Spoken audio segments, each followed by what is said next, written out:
Hey footy fans, you ready for some more footy fun with Footy Fin? And now today, Rugby Union, the Wallabies have announced their squad for the tour of UK and Ireland.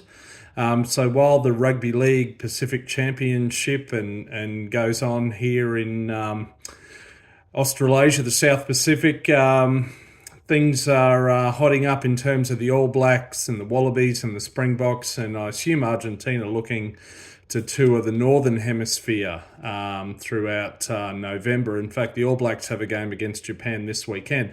Anyway, today the Wallabies have announced their squad of no less than 34 players. But not only that, they've picked what used to be called an Australia A team, but what's now being called an Australia 15, another 30 players who will tour England for a couple of matches. Now, this is potentially very exciting. There are a few interesting omissions and namings in these squads that I'll run through. But first of all, what do I think about this strategy, this interesting brainwave from Rugby Australia? So let's just take a step back a little bit. Rugby in this country is struggling. Rugby Australia is extremely cash-strapped. The New South Wales Waratahs are in the red, been taken over by Rugby Australia. The Brumbies, not vastly different from that. The Rebels have been shut down, and the Rebels and Rugby Australia are taking each other to court.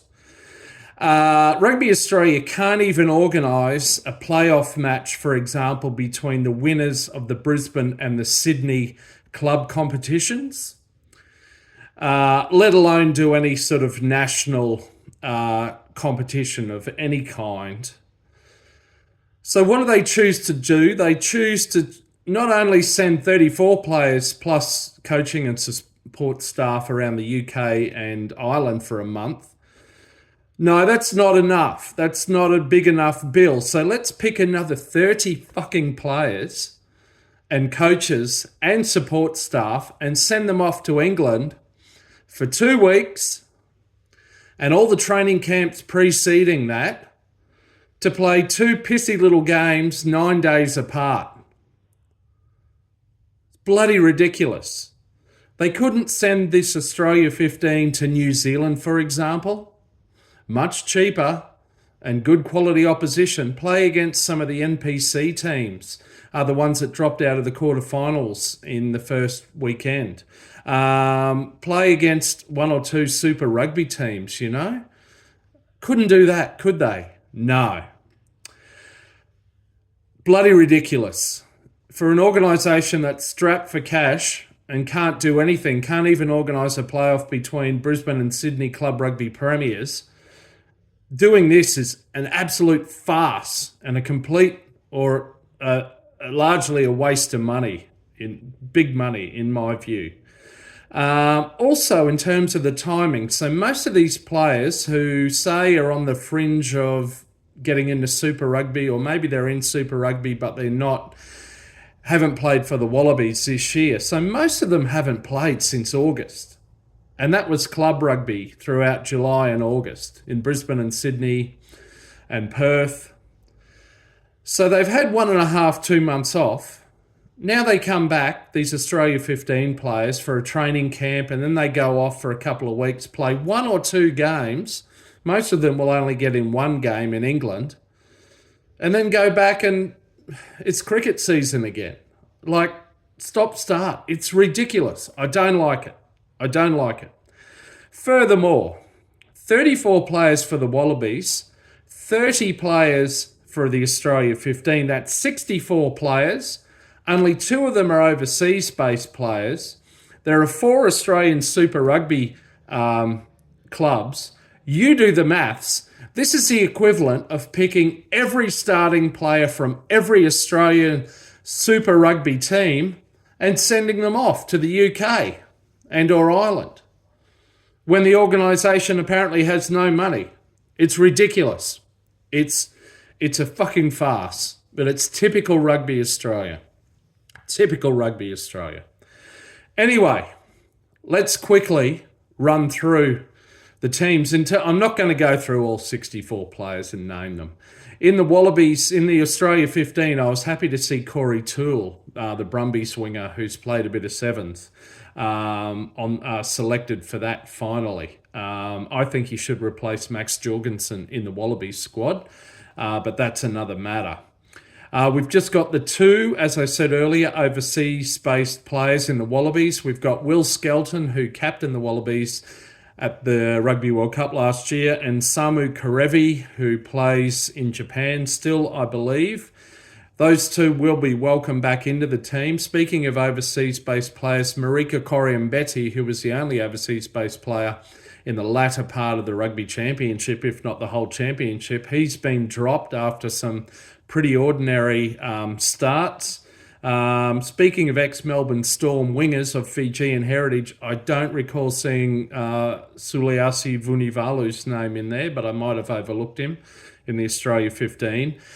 Interestingly, Tane Edmed, who's the ginger-haired Waratahs fly half, he did something interesting. This is a thing when you don't have a national comp in Australia and you're playing club rugby in July and August, which finishes, if your team makes the grand final, finishes on the 1st of September. What else do you do? So he has done what a few others have done and gone off and played in New Zealand's National Provincial Championship.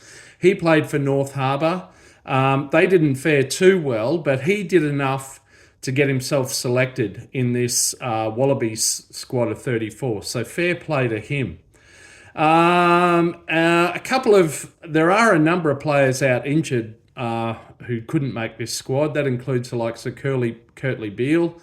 More critically for the forward pack, Liam Wright and Rob Leota, amongst others.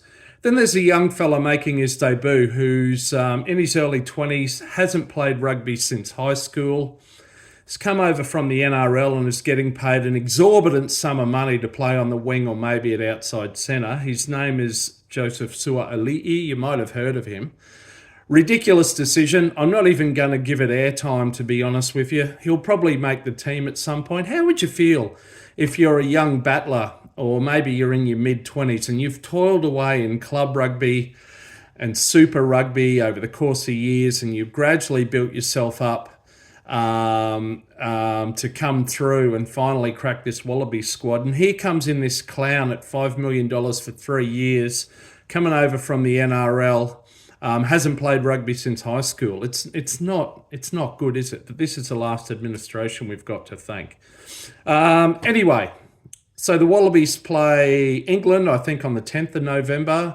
Then it's Scotland and Wales, or vice versa, finishing up against Ireland in Dublin on 1 December. So exactly 40 years since the famous Grand Slam tour, where the Wallabies won all 4 games, plus they beat the Barbarians, incidentally.